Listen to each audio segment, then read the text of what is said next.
તો વડોદરામાં ભારે વરસાદના કારણે અનેક રસ્તા બિસ્માર થયા છે। ખાસ કરીને ડભોઈથી સ્ટેચ્યુ ઓફ યુનિટી જવાનો રોડ ધોવાયો છે। ડભોઈના રાજલી ગામ પાસે આખો રોડ ધોવાઈ જતા મુશ્કેલી પડી રહી છે। તાજેતરમાં જ કરોડો રૂપિયા ખર્ચી રોડ બનાવ્યો હતો। દેવ નદીમાંથી પાણીનો પ્રવાહ આવતા રોડની હાલત બિસ્માર બની છે। રોડ બનાવવામાં ભ્રષ્ટાચાર થયાનો સ્થાનિકોનો આરોપ છે। આ રસ્તા પર પાણીના કારણે મસમોટા ગાબડા પડ્યા છે, જેના કારણે વાહન ચાલકોએ ભારે હાલાકી ભોગવવાનો વારો આવ્યો છે। રાજ્યના હાઈવે સહિત ગામના રસ્તાઓની વરસાદના કારણે બિસ્માર હાલતથી સ્થાનિકો પરેશાન, તો તંત્રની કામગીરીને લઈને લોકોમાં રોષ પણ જોવા મળી રહ્યો છે।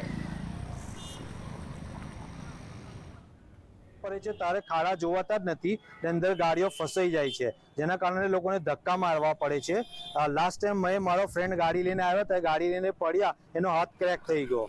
બરાબર છે, આવા જ હાલ ઠેઠ સુધી આ સ્ટેચ્યુ ઓફ યુનિટીના ઠેઠ સુધી આવા જ હાલ છે રસ્તાનો।